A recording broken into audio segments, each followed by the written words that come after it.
जो पर्टिकुलरली हमारे जो बहुत ही सम्मान के योग्य राजीव बिंदल जी हैं, हम उनका बहुत मान सम्मान करते हैं। बहुत बड़े लीडर हैं प्रदेश के, प्रदेश अध्यक्ष भी हैं भारतीय जनता पार्टी के।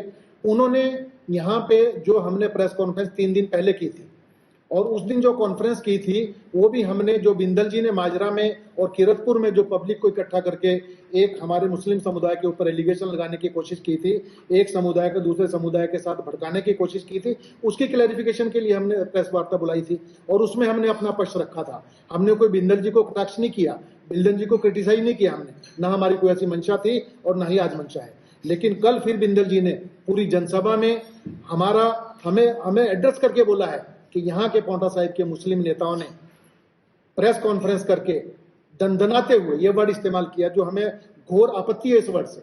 बिंदल जी, अगर हम अपनी बात रख रहे हैं प्रेस के सामने, तो इसमें दंदनाने की और इसमें इस तरह की लैंग्वेज इस्तेमाल करने की क्या जरूरत है आपको? जबकि हमने प्रेस वार्ता में, आप लोग सारे गवाह इस चीज के, हमने ये कहा था कि जो बीजेपी के टॉप लीडरशिप बार बार ये बात बोलती है कि सुक्खू जी ने जो बयान दिया था मुख्यमंत्री बनने के बाद कि हिमाचल प्रदेश में जहां पे 97% हिंदू आबादी है, वहां पे मैं हिंदूवादी पार्टी को, बीजेपी को हरा करके सरकार बना करके लाया हूं। तो इसका हमने क्लैरिफिकेशन किया था कि इसमें बुराई क्या है। सुक्खू जी ने ये थोड़ी बोला कि मुसलमानों ने ये सरकार बनाई है या मुस्लिम वोटों से मैं जीत के आया हूं।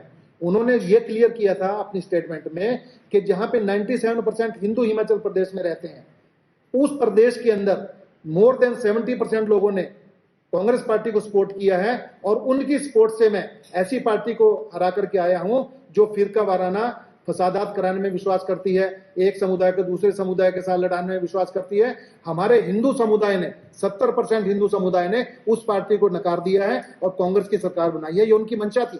और ये बोला जनसभा में कि 2 महीने पहले यहाँ पे गौ माता की हत्या की गई थी, और यहाँ पे उसका जो मांस था वो उत्तराखंड में सप्लाई किया गया। इतनी भद्दी लैंग्वेज हमारे विधायक महोदय ने यहाँ पे इस्तेमाल की है, जबकि ये मुद्दा, पुलिस की इंक्वायरी वहां पे हुई है बाकायदा उस मुद्दे पे। अवशेष यमुना नदी में मिले थे, और ऐसी जगह पे अवशेष मिले थे जो हिमाचल का भी एरिया नहीं था, वो उत्तराखंड के एरिया था। उन अवशेषों को रिकवर करके पुलिस ने इंक्वायरी की, और इंक्वायरी करके पुलिस भी अभी इस रिजल्ट पे नहीं पहुंच पाई कि वो गौ माता की हत्या कहाँ की गई थी, गाय की हत्या कहाँ की गई थी, और किसने वो मांस सप्लाई किया, कहाँ मांस सप्लाई किया, वो इसके बारे में कोई अभी क्लियर रिपोर्ट नहीं है। लेकिन हमारे विधायक महोदय ने किस बेस पे इस चीज को बोला है, हम इसको समझ नहीं पाए। यहाँ पे कल पूरी जनसभा में जो प्रशासन के लिए बोला गया है कि भाई हमें नहीं पता ये कौन है, हम उस वर्ड को इस्तेमाल नहीं करना चाहते, लेकिन वो क्योंकि एक समुदाय से रिलेटेड था, और उसमें अब देखो डिफरेंस यहाँ मैं आपको समझाना चाहता हूँ। हमारे समुदाय के लिए बिंदल जी भी बोल जाते हैं, सुखराम जी भी बोल जाते हैं, और जयराम जी ने खैर हमारे समुदाय के लिए कुछ नहीं बोला, वो एक सुलझे हुए नेता है, मुख्यमंत्री रहे हैं, हम उनका मान सम्मान करते हैं। तो जिन लोगों ने बोला है उन्हीं के लिए बात करेंगे कि हमारे समुदाय के लिए बार बार बोला जा रहा है, बार बार टारगेट किया जा रहा है, क्योंकि हम सॉफ्ट टारगेट है। हम क्या कर सकते हैं बिंदल जी का, सुखराम जी का क्या कर सकते हैं? हम अपनी आवाज ही पहुंचा सकते हैं कि मेहरबानी करके, आप बड़े लीडर हैं, टॉप लीडर्स हैं, हमारे एक छोटे से समुदाय के लिए ऐसी बातों का इस्तेमाल ना करें। उन्होंने जो एक समुदाय के लिए, एक हालांकि एक ऑफिसर के लिए वो बात बोली गई थी, लेकिन जिस समुदाय से वो ऑफिसर ताल्लुक रखते थे, वो समुदाय एकदम सामने आ गया, और वो समुदाय सामने आया विद इन आवर्स। मतलब ये डिफरेंस मैं समझाना चाहता हूं कि मुस्लिम की स्टेटमेंट, मुस्लिम के लिए बोली गई स्टेटमेंट इनके लिए कोई मायने नहीं रखती, उसको और ये हवा देने की कोशिश करते हैं। लेकिन एक ऐसा समुदाय जो इनकी आंख में आंख डाल के बात करने की हिम्मत रखता है, उनके लिए इन्होंने एक स्टेटमेंट डाली, और उन्होंने अल्टीमेटम उसी टाइम दे दिया था कि हम 2 दिन का टाइम देते हैं, 2 दिन में अगर इसको क्लियर ना किया गया तो हम अगला जो कदम होगा उसके बारे में फिर हम आप डिसाइड करेंगे।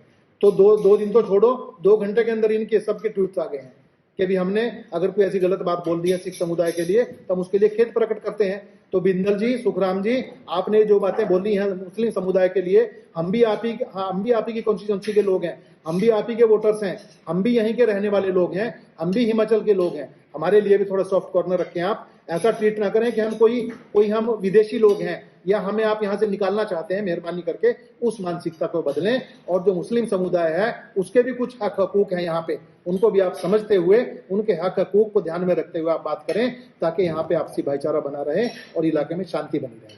बहुत इंपॉर्टेंट बात मैं आपको बताना चाहता हूँ, इसमें सबसे बड़ी जो यहाँ का माहौल खराब हो रहा है, हमारा जो प्रशासनिक यहाँ पे हमला है, वो इसमें अपनी और कामों की वजह से इस वक्त इस तरफ ध्यान नहीं दे पा रहा। अदरवाइज यहाँ जो कम्युनिटीज है, मुस्लिम कम्युनिटी यहाँ पे है, सिख कम्युनिटी यहाँ पे है, हिंदू कम्युनिटी यहाँ पे है, इन सभी कम्युनिटीज़ की जो धार्मिक संस्थाएं हैं, जो धार्मिक लोग हैं, जो रिलीजियस लीडरशिप है, उनको बिठा करके जब तक यहाँ पे पीस कमेटियों का गठन नहीं किया जाएगा, वो ब्लॉक लेवल पे भी हो सकता है, पंचायत लेवल पे भी हो सकता है, और उनमें आपस में जब तक सद्भाव नहीं पैदा किया जाएगा, जब तक ये चीज़ कंट्रोल नहीं हो सकती। इसका मैं एक आपको एग्जाम्पल देना चाहता हूँ। यहाँ पे अक्सर बात उठाई जाती है कि यहाँ पे गाय का और गौवंश का यहाँ पे वध किया जाता है, और कुछ लोग उसमें शामिल होते हैं, और उसमें डायरेक्ट टारगेट मुस्लिम्स को किया जाता है। हम ये बिल्कुल मानने को तैयार नहीं है कि किसी भी यहाँ पे गौवध में या गौवंश का अगर कोई वध किया गया, उसमें कोई मुस्लिम यहाँ का शामिल था। आज तक ऐसी कोई बात सामने नहीं आई। बेशक बातें जितनी मर्जी की गई हों, लेकिन आज तक ऐसा नहीं है। लेकिन हमारा सुझाव ये है कि जब एक चीज को लेकर के हमारी यहाँ जितनी भी गाय हैं और जहाँ गौवंश है, वो बहुत ज्यादा आवारा घूमता है। लोग उसको जो है ना, किसान लोग पालते हैं, और जब दूध देना बंद कर देते तो उसको छोड़ देते हैं। लोग यहाँ पे बाजारों में देखा होगा आपने, बहुत ज्यादा यहाँ पे गाय और गौवंश जो है घूमते रहते हैं। तो हमारा सुझाव ये है इसमें कि चौधरी सुखराम यहाँ पे कंटिन्यूअस 15-20 साल से एमएलए हैं, उनके पास बहुत सारे फंड्स होते हैं, सरकार भी उनकी रही है। अफसोस ये होता है कि उन्होंने आज तक कोई भी यहाँ पे ऐसा गौ सदन नहीं बनाया जिसमें उन सारी गायों को रख करके प्रॉपरली उनको मैनेज किया जा सकता है। हमारी ये मांग है आपके जरिए से, यहाँ के जो रिलीजियस हिंदू संगठन है, हमारी ये मांग है कि कम से कम पंचायत लेवल पे एक एक ऐसा गौ सदन तैयार किया जाए। उस पंचायत में जितने भी गाय हैं या जितने भी गौवंश हैं, उनको वहां पे मैनेज किया जाए, और वो जितने भी लोग हैं वहां पे पंचायत में जो भी सोर्स ऑफ इनकम है, उसका एक पार्ट उसके ऊपर खर्च किया जाए, ताकि पंचायत लेवल पे उसको वहां मैनेज किया जाए, और वहां पे 5-7-10 लोगों की टीम बनाई जाए जो उस चीज को वहां पे मैनेज करे, और उनका एक रोजगार भी मिले। क्योंकि गौवंश को पालना, गौ को पालना, वो दूध भी देती है, उसका दूध बेच करके आप लोग एक अच्छा आजीविका कमा सकते हैं अपनी। तो उन लोगों को एक मैनेज तरीके से अगर वहां पे इन्वॉल्व किया जाए, मैं समझता हूँ ये हमेशा के लिए समस्या खत्म हो जाएगी। और इसमें मैं अपनी संस्था की तरफ से, सिरमौर मुस्लिम ऑर्गेनाइजेशन की तरफ से मैं ऑफर करना चाहता हूँ लोगों को कि अगर वो गौ सदन पंचायत लेवल पे, ब्लॉक लेवल पे कोई मेंटेन करना चाहें, और उसमें वो समझते हैं कि हमारी कम्युनिटी को योगदान दे सकती है, तो हम बिल्कुल उनके साथ कंधे से कंधा मिला के चलने को तैयार। मेरा नमस्कार। जैसा कि कल बिंदर जी ने अपने भाषण में बोला है कि सरकार के नुमाइंदे बिलों में घुस गए, उस वक्त कहाँ पर थे। मैं बिंदर जी को कहना चाहता हूँ कि ऐसा कुछ नहीं है। हम सरकार के नुमाइंदे हैं, तो इसलिए हमारी नज़र प्रशासन पर थी, और प्रशासन हमारे टच में था, और हम देख रहे थे कि प्रशासन काम कर रहा है नहीं कर रहा है। प्रशासन को पूरा वो दिया हुआ था हमने कि प्रशासन जल्दी से जल्दी लड़की को बरामद करे। पर बिंदल जी से पूछना चाहता हूँ कि ये तो एक फूंक मार के थोड़ी मिल जाती है। अगर कोई जाता है, कोई फूंक मार के नहीं मिलता, टाइम तो लगता ही है।